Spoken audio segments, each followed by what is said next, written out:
warahmatullahi wabarakatuh. Bismillahirrahmanirrahim. Alhamdulillahi rabbil alamin. Wa afdhalus salati wa atammu taslimi ala sayyidina Muhammadin wa ala alihi wa sahbihi ajma'in. Rabbi shrah li sadri wa yassir li amri wahlul 'uqdatam min lisani yafqahu qawli. Subhanaka la ilma lana illa ma 'allamtana innaka antal alimul hakim. Allahumma akhrijna min zulumatil wahmi wa akrimna binuril fahmi waftah 'alaina bima'rifatil ilmi wa sahhil akhlaqana bil hilm waj'alna mimman yastami'una al-qawla fayattabi'una ahsana. Allahumma ati nufusana taqwaha wa zakkiha anta khairu man zakkaha anta waliyuha wa maulaha. Allahumma arinal haqqa haqqan warzuqna ittiba'ah wa arinal batila batilan warzuqna ijtinabah. Allahumma anfa'na bima 'allamtana wa 'allimna ma yanfa'una wa zidna ilman wa huda amal. Alhamdulillah, muslimin, muslimat, hadirin hadirat yang saya hormati. Moga-moga kita semua dirahmati dan diberkati oleh Allah Subhanahu wa taala dan dikurniakan oleh Allah Subhanahu wa taala kefahaman yang baik di dalam urusan agama. Sesuai dengan hadis Nabi sallallahu alaihi wasallam, baginda bersabda, "Man yuridillahu bihi khairan yufaqihuhu fiddin."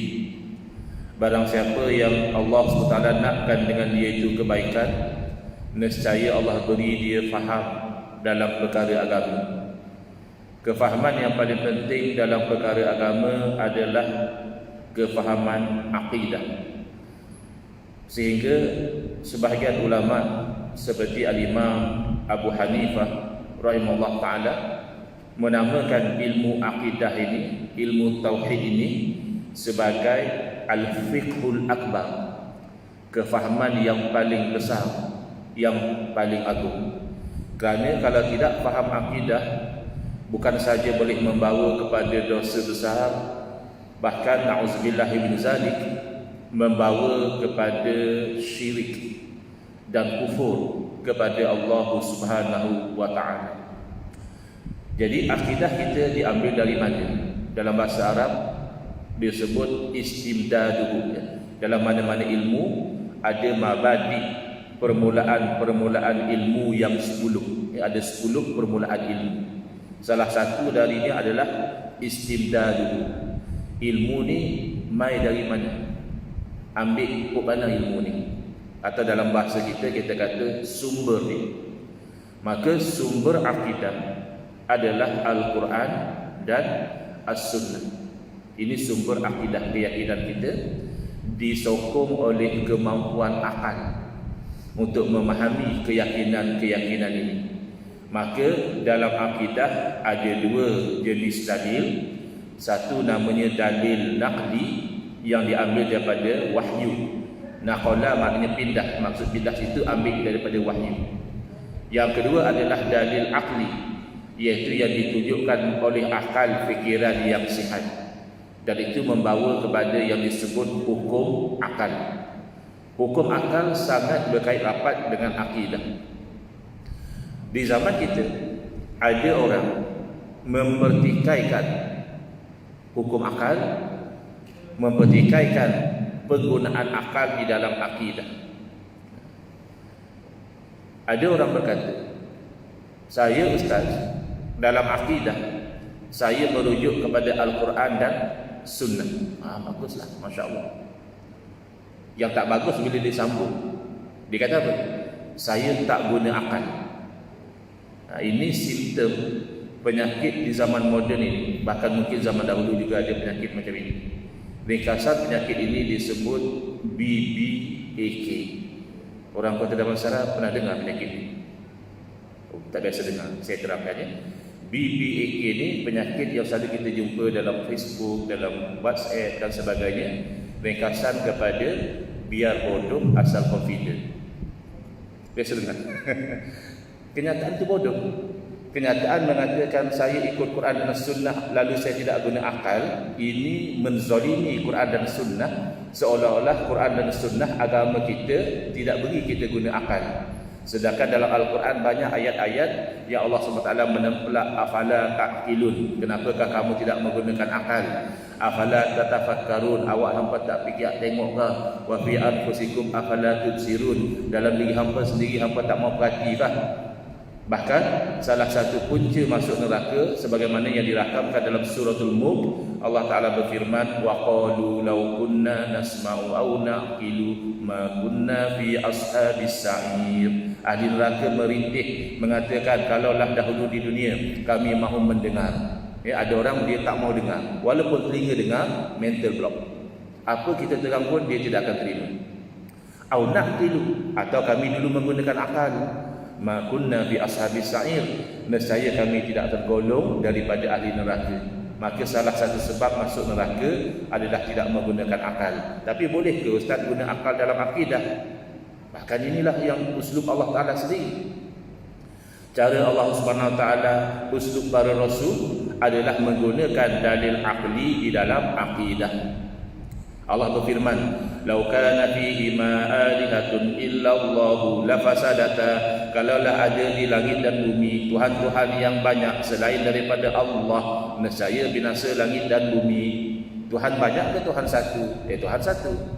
Kenapa Allah sendiri berfirman kalau Tuhan banyak? Berarti i'madul akli, membayangkan dengan akal sahaja. Dalam dunia realiti Tuhan satu. Tapi bayangkan dengan akal, kalau Tuhan, jangan kata banyaklah, Tuhan lebih dari satu, kan mustahil, kerana sifat Tuhan maha berkuasa, kuasanya mutlak, maha berkehendak. Kalau Tuhan lebih dari satu, dua cukuplah.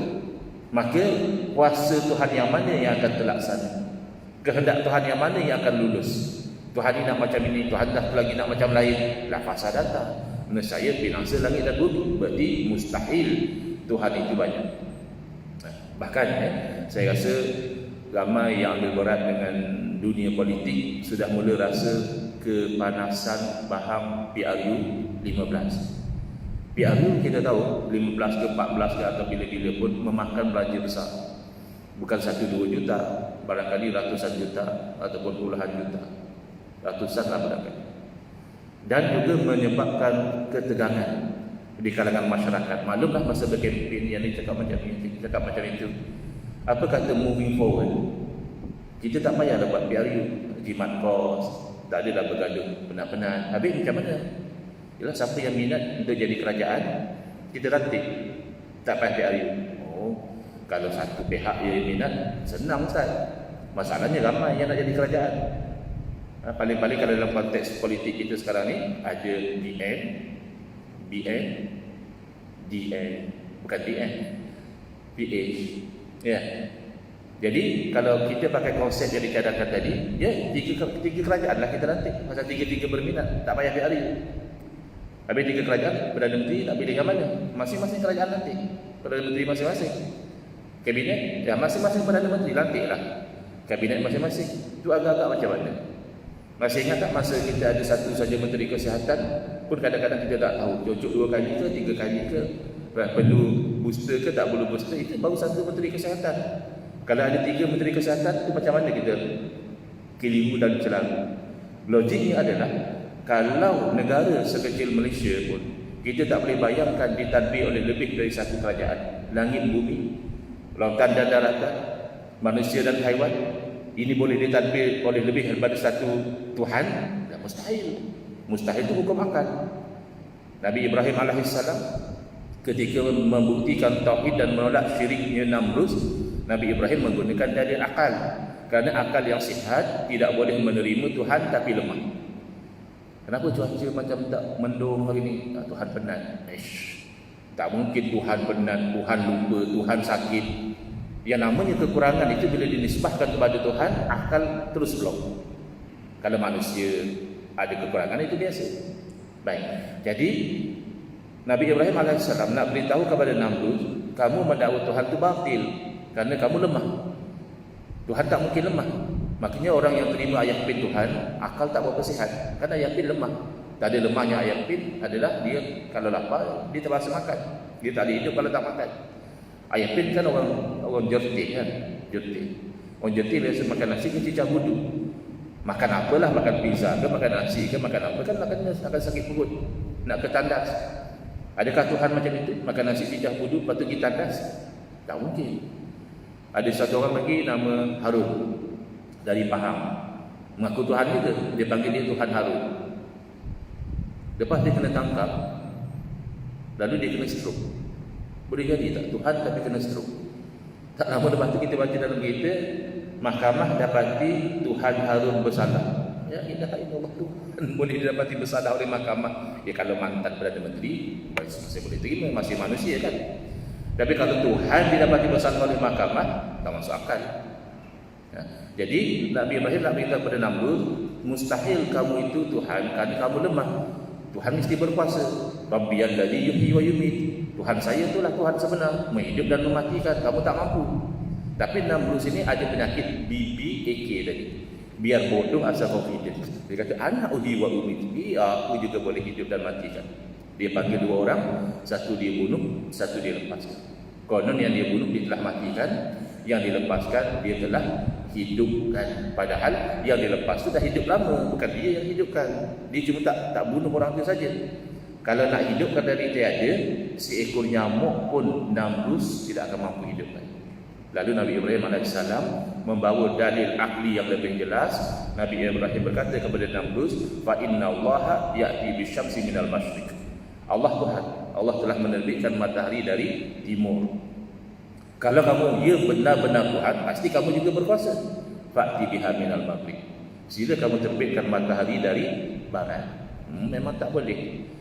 Demikian Nabi kita, Nabi Muhammad SAW, baginda ketika mengajar hakikat tauhid, ada kalanya baginda menggunakan dalil akli. Ya, contoh Nabi SAW nak mengajar ini penting, iaitu hakikat tauhid. Apa sahaja yang wujud atau tak wujud, apa sahaja yang bergerak atau diam, apa sahaja yang hidup atau mati, sihat atau sakit, hakikatnya perbuatan Allah. Tidak akan keluar daripada kuasa Allah. Kerana kuasa Allah meliputi setiap yang mungkin. Mungkin satu orang tu ada anak, mungkin tak ada anak. Itu kuasa Allah. Bila ada anak, kuasa Allah. Bila tak ada anak, juga kuasa Allah. Baik. Jadi Nabi kita SAW nak mengajar hakikat ini berkaitan dengan penyakit. Lalu Nabi SAW bersabda, la adwa. Tidak ada jangkitan. Maksudnya hakikat tauhid. Dari segi syariat, dia ambil kira asbab. Kalau macam ni, jadi macam ni. Kalau jadi macam ni kan, dalam hadis yang lain Nabi SAW memberitahu, kalau sebuah negeri diserang oleh wabak taun, yang belum masuk, jangan masuk. Yang dalam negeri, jangan keluar. Ini namanya konsep kan, quarantine kan. Sebab dia dah ada di tempat jangkitan. Mungkin dia sudah jadi carrier. Kalau dia keluar, dia akan meluaskan lagi kawasan rebakan. Kata tak ada jangkitan, ini hakikat tauhid. Yang tadi itu asbab syariat. Kita kena ambil kira lah. Sebab musabab, menolak mudarat dan sebagainya. Hakikat tauhid, racun tidak membunuh. Habis boleh lagi kita minum racun, dia haram. Kerana dari syariat ambil kira asbab. Dari segi tauhid kita yakin bahawa bukan racun yang mematikan, Allah yang mematikan. Jadi ada satu orang Arab Badawi, dia agak sukar nak faham hakikat tauhid ni. Macam mana pula tak ada jangkitan? Lalu dia bertanya, ya Rasulullah, macam mana tidak ada jangkitan? Sedangkan ada beberapa ekor unta yang sihat, yang melompat sana, melompat sini. Masuk satu ekor unta yang berpenyakit, akhirnya yang sihat pun berpenyakit. Maklumlah Arab kampung. Tapi bagusnya Arab Badawi ini dia tak faham. Dia tanya. Zaman kita sekarang, setengah netizen, dia tak faham apa yang Ustaz mengajar. Dia kata Ustaz sesat. Kan selalu kena macam tu. Ustaz bodoh, Ustaz sesat, Ustaz gila, macam-macam. Mungkin kat page saya pun banyak yang macam tu. Ya.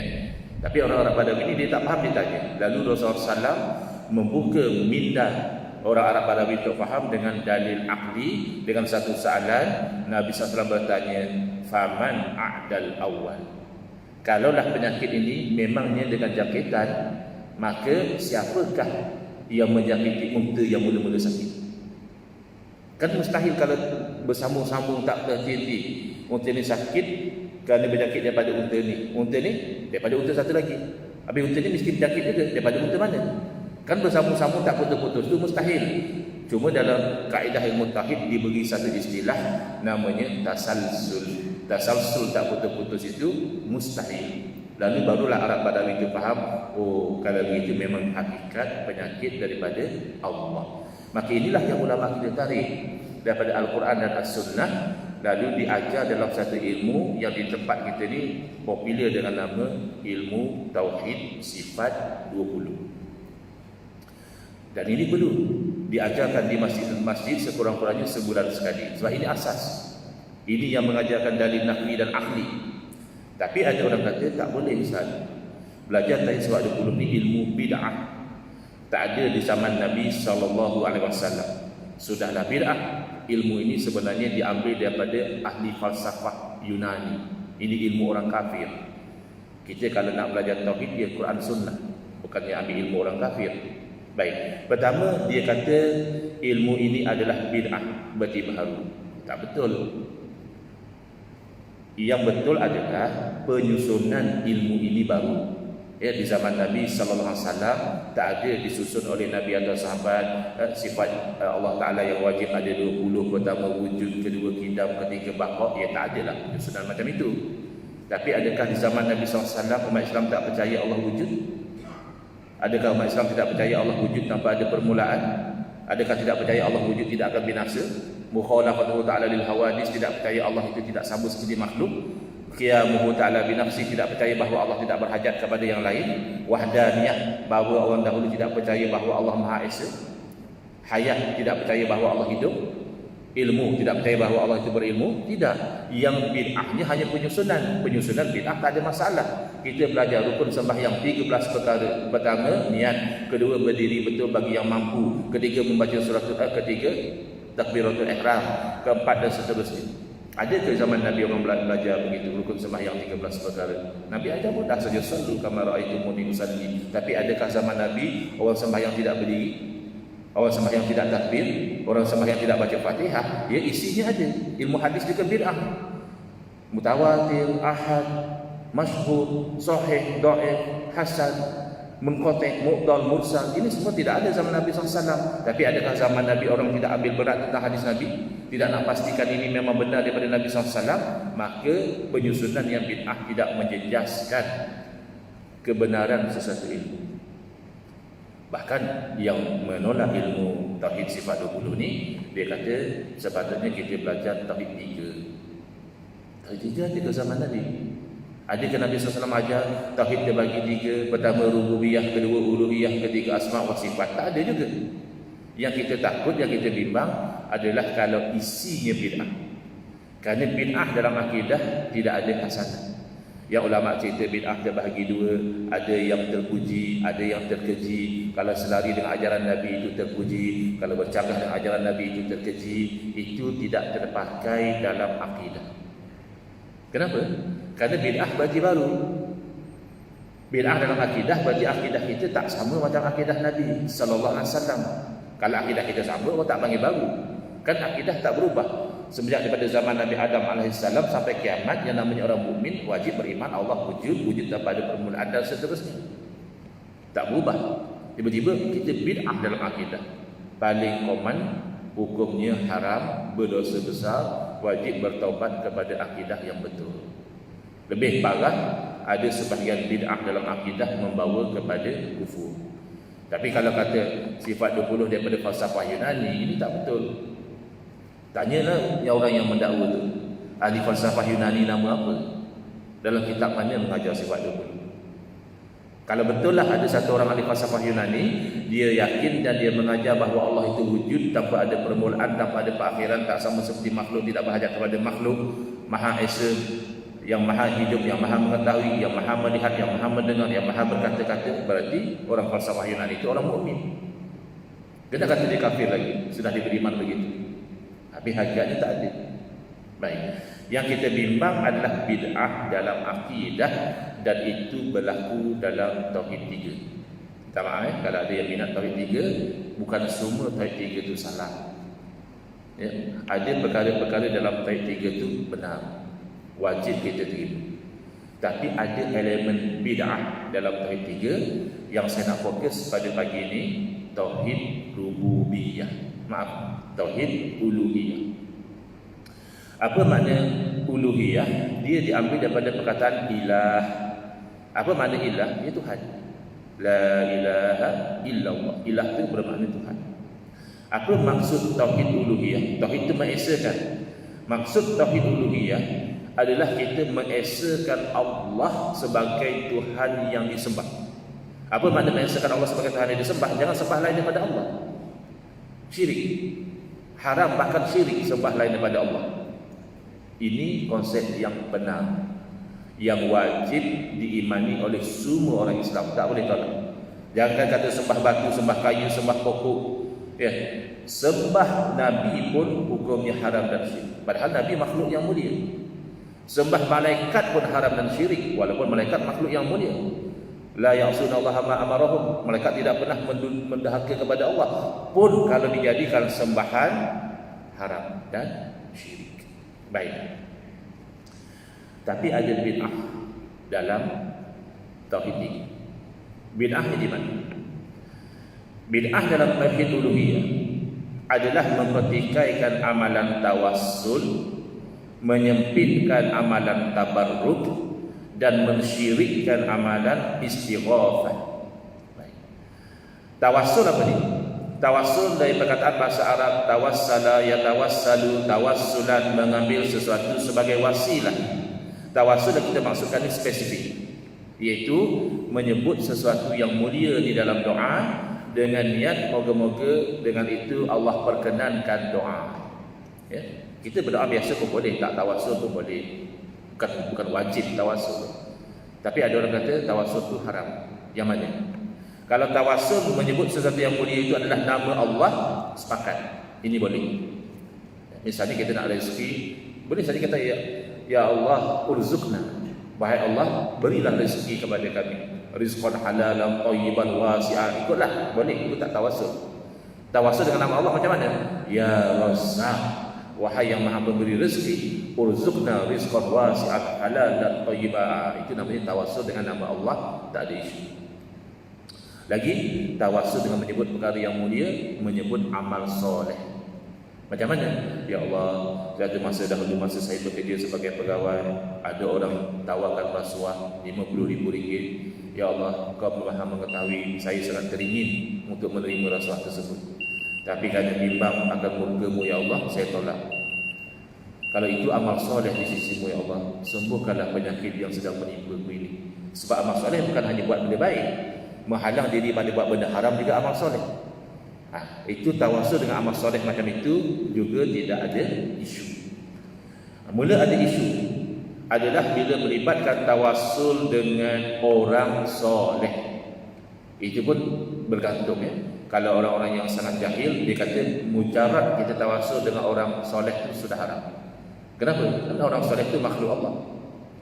Tawassul dengan orang soleh berarti kita menjadikan makhluk sebagai perantaraan dalam berdoa. Ini syirik kata dia. Tak betul.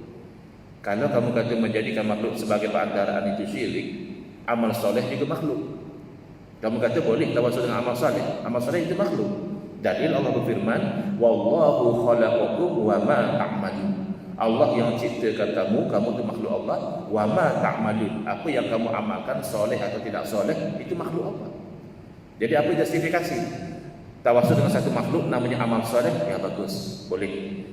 Tawassul dengan satu makhluk lain namanya orang soleh, iaitu haram, syirik misalnya, tak ada. Tapi yang mengaji di kalangan mereka yang terpengaruh dengan bid'ah dalam tauhid 3, tauhid uluhiyah ini, mereka tidak kata begitu. Mereka kata tawassul dengan orang yang masih hidup boleh. Kita tawassul dengan untuk guru kita yang soleh misalnya. Ya Allah, dengan kesolehan guruku, Kau perkenankanlah doa. Guru kita masih hidup, ada duduk di kota Damansara. Okey, boleh. Tapi kata dia, kalau tawassul dengan orang soleh yang telah meninggal dunia, ya Allah, dengan kemuliaan Syekh Abdul Qadir Jailani, Syekh Abdul Qadir Jailani telah meninggal dunia. Ya Allah, dengan kealiman Imam Syafi'i, bukalah dadaku untuk menuntut ilmu. Imam Syafi'i sudah meninggal dunia. Jadi kata mereka, tawassul dengan orang mati itu khilaf di kalangan ulama. Yang rajih, yang kuat, ini adalah haram. Ini adalah batil. Ini dakwaan batil. Pertama, bukan khilaf. Kerana telah ijma' ulama, tidak kurang daripada 700 tahun lebih tidak ada satu ulama yang mengharamkan tawassul dengan orang soleh hidup atau mati. Kerana tawassul hanya sebut benda yang mulia. Adakah mulia orang itu berhenti bila dia mati? Nabi SAW sendiri yang ajar doa tawassul. Tawassul dengan siapa? Dengan baginda. Oh, itu masa baginda hidup, bolehlah. Iya ke? Adik Nabi SAW hanya mulia ketika baginda hidup? Bila baginda wafat sudah hilang kemuliaan? Ya tak mungkin. Bahkan kalau kita nak faham agama, eloknya dengan kefahaman salaf. Sebab salaf ni anak murid Nabi atau anak murid kepada anak murid Nabi. Ya. Salaf yang paling salaf sahabat Nabi. Sahabat Nabi bernama Utsman bin Hunayf radhiyallahu taala anhu mengajar doa tawassul supaya diamalkan oleh seorang lelaki di zaman Sayyidina Utsman bin Affan radhiyallahu anhu menjadi khalifah. Berarti lepas lama Nabi wafat, sahabat kata okey, tawassul dengan Nabi tak ada masalah, tak ada beza. Nabi hidup atau wafat mulia di sisi Allah. Baik. Jadi ada orang kata, oh bolehlah macam tu tawassul dengan orang yang fasik. Tidak. Kerana tawassul itu kerana kemuliaan. Orang fasik tidak mulia di sisi Allah. Baik. Kemudian yang ketiga, yang kedua adalah tabarruk. Tabarruk biasanya yang mengaji di kalangan orang yang keliru ini, dia kata tabarruk dengan Nabi sallallahu alaihi wasallam dengan peninggalan Nabi itu boleh. Kerana dalil tabarruk jelas. Mana kalau kita ada tempat rambut Nabi sallallahu alaihi wasallam, boleh kita ambil berkat. Kita dapat misalnya selimut Nabi ke, kita boleh ambil berkat. Kena isunya memang betulkah rambut Nabi, itu isu lain. Ini memang betul ke selimut Nabi lain macam je, itu cerita lain lah. Tapi kalau memang benar itu rambut Nabi SAW, itu baju Nabi SAW, boleh ambil berkat. Antara kejadian ambil berkat zaman Nabi SAW, bila Nabi berwudu, sahabat tadah air wudu Nabi, sapu ke muka dan ke badan, tabarukan. Kalau haram atau syirik, masih Nabi larang. Kemudian dalam Al-Quran sendiri, Nabi Ya'qub alaihissalam, seorang Rasul, bila diuji dengan sakit mata, padahal yang menyembuhkan penyakit Allah, boleh saja minta direct dengan Allah. Tapi apa yang berlaku, diusap baju seorang Rasul lain, iaitu anak kandung baginda sendiri, Nabi Yusuf alaihissalam, ke muka, lalu sembuh. Itu namanya tabarruk. Yang sembuhkan tetap Allah juga. Tapi apa cerita sapu dengan baju, ambil berkat dengan baju seorang Nabi yang saleh. Baik. Kemudian Sayyidina Khalid bin Al-Walid radhiyallahu anhu, bila Nabi SAW bila tahallul, cukur rambut haji atau umrah, Nabi edarkan, beritahu pada sahabat ni, rambut saya ni bagi-bagi. Bagi-bagi untuk apa? Adakah rambut boleh dimakan? Boleh dipakai? Untuk tabarruk. Jadi Sayyidina Khalid bin Al-Walid letak 3 helai dalam kain serban. Dan Sayyidina Khalid beritahu pada orang ramai, semenjak bila letakkan 3 helai rambut Nabi SAW dalam kain serban beliau, senantiasa Allah beri kemenangan di dalam peperangan. Baik, yang beri kemenangan Allah atau rambut? Ya Allah. Habis apa cerita letak rambut dalam kain serban? Tabarruk, ambil berkat. Jadi mereka kata boleh ambil berkat dengan kesan Nabi SAW dan kesan Nabi sahaja. Di sisi kita ada sunnah wal jamaah. Oleh kerana ambil berkat ini daripada satu-satu kebaikan, ambil berkat dengan kesan Nabi SAW boleh, ambil berkat dengan kesan orang-orang soleh selain daripada Nabi juga boleh. Ambil berkat dengan pedang sahabat misalnya, ambil berkat dengan baju ulama misalnya, boleh di sisi ahli sunnah wal jamaah, tapi dikatakan haramnya oleh golongan yang terpengaruh dengan bid'ah tauhid 3. Baik, yang ketiga dan yang terakhir, dan ini yang paling serius, dan ini yang membawa kepada ekstremisme di dalam beragama, iaitu istighatsah. Apa dia istighatsah? Istighatsah daripada istaghatha yastaghithu ay talabul ghaus, minta pertolongan. Lebih kurang dengan isti'anah. Kan kita dalam Fatihah kita baca apa? Iyyaka na'budu wa iyyaka nasta'in. Nasta'in itu isti'anah, minta tolong. Jadi istighatsah lebih kurang isti'anah, minta tolong.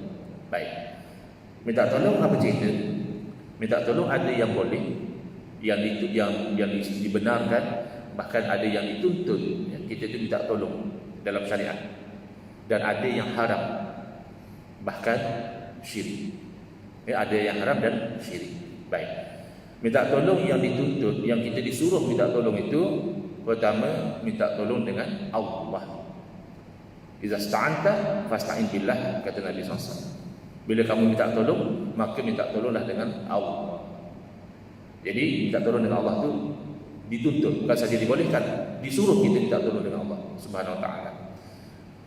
Dan antara minta tolong yang disuruh adalah minta tolong dalam perkara-perkara kebaikan. Wa ta'awanu 'alal birri wat taqwa. Tolong menolonglah dalam perkara-perkara yang baik dan takwa. Wala ta'awanu 'alal ismi wal 'udwan. Jangan tolong menolong dalam perkara yang dosa dan melakukan perkara-perkara yang melampau. Baik. Minta tolong dengan makhluk boleh tak? Kan kita kata hanya akan dikau kami sembah dan hanya akan dikau kami minta tolong. Minta tolong dengan makhluk, dengan manusia kah, dengan siapakah, boleh tak? Jawabnya boleh dan tak boleh. Maknanya ada yang dibenarkan oleh syarak, ada yang diharamkan, bahkan boleh jadi syirik minta tolong dengan makhluk. Baik. Yang mana boleh, yang mana tak boleh. Di situ masuk bid'ah di dalam konsep tauhid uluhiyah di sisi Ahlussunnah wal Jamaah. Oleh kerana hakikatnya segala sesuatu itu adalah perbuatan Allah. Ini namanya wahdadatul af'al, mengesahkan Allah pada perbuatan. Berdasarkan ayat Quran tadilah wallahu khalaqakum wa ma ta'malun.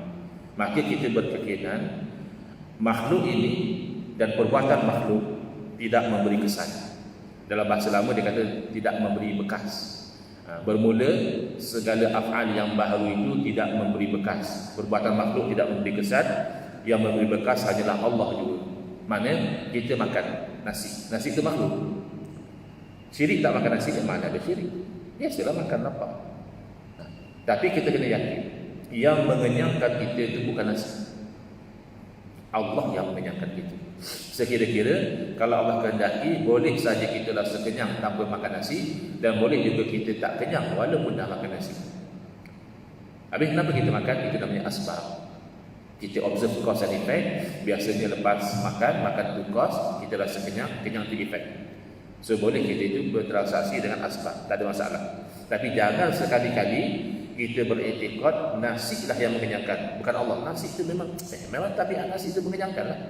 Itu namanya naturalist, golongan yang meletakkan sesuatu itu pada tabi'i katanya. Kenapa? Tabi'i, ini tabi'i, nature, mother nature. Tak. Allah yang mengenyangkan. Bila makan ubat, sembuh. Yang menyembuhkan ubat atau Allah? Allah. Habis ubat, usul ikhtiar, sebab musabab. Bila bersentuh dengan api, hangus. Yang menjadikan hangus itu Allah atau api? Allah. Habis apa cerita sentuh dengan api hangus? Sentuh dengan api hangus itu namanya asbab, kebiasaan. Hukum adat. Hukum adat kita kata kalau bersentuh api hangus. Adat ni mana kebiasaan. Tapi boleh jadi tidak hangus. Kerana ada sesuatu yang menghalang. Kerana mukjizat berlaku pada Nabi Ibrahim AS. Kerana karamah berlaku pada Abu Muslim Al-Khawlani. Tapi kebiasaannya kena api hangus. Yang menghanguskan bukan api, ya Allah.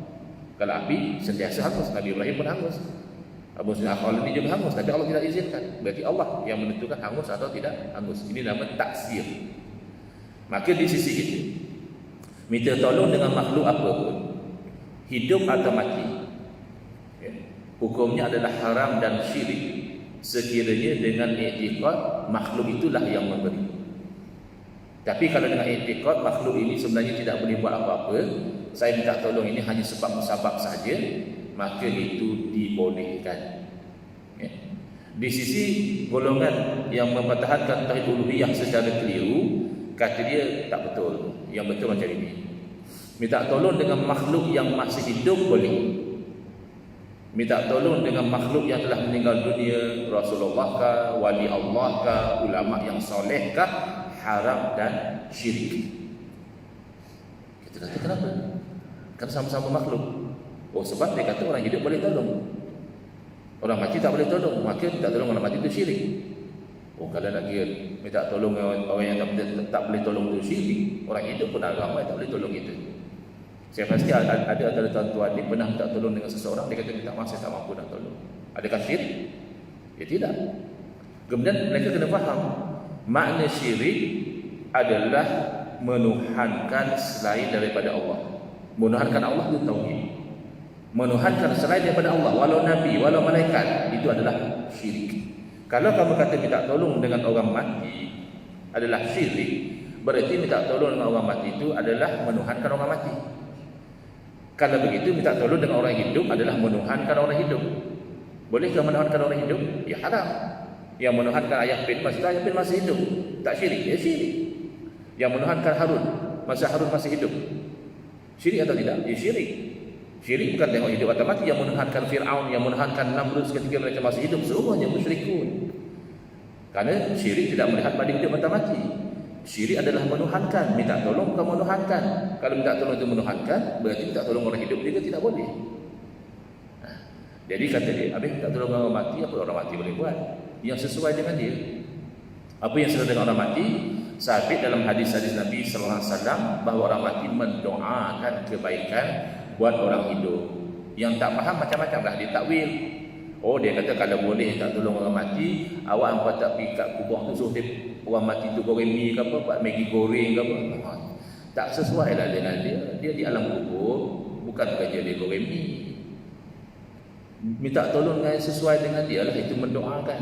Bahkan tokoh tapi tiga yang terawal atau yang antara yang terawal iaitu Al-Imam Ibn Taymiyah rahimahullah, beliau sendiri menerima bahawa orang mati mendoakan orang hidup. Cuma kata beliau tak boleh minta. Mana dalil? Tak ada dalil. Dan saya baru balik pada perlis, semalam juga saya minta dalil. Katanya istighosah dengan orang mati tak boleh. Ada dalil tak? Banyak lah dalil. Quran semua. Mbak Maizan tu nak dengar? Senang sampai sudah. Kata banyak dalil, takkan tak boleh sebut satu. Baik. Jadi kalau macam tu, boleh minta tolong dengan makhluk, dengan syarat kita beriktikad bahawa yang memberi adalah Allah. Boleh tak kita minta tolong dengan Nabi Isa alaihissalam? Kita kata ya Isa aghithni. Selalu kan orang cakap ya Muhammad madad ya Rasulullah. Ya Rasulullah aghithni, ya Allah, ya Rasulullah tolong saya. Kita dah jawab tadi. Kalau kamu iktikad Rasulullah yang beri, tak betul. Itu syirik.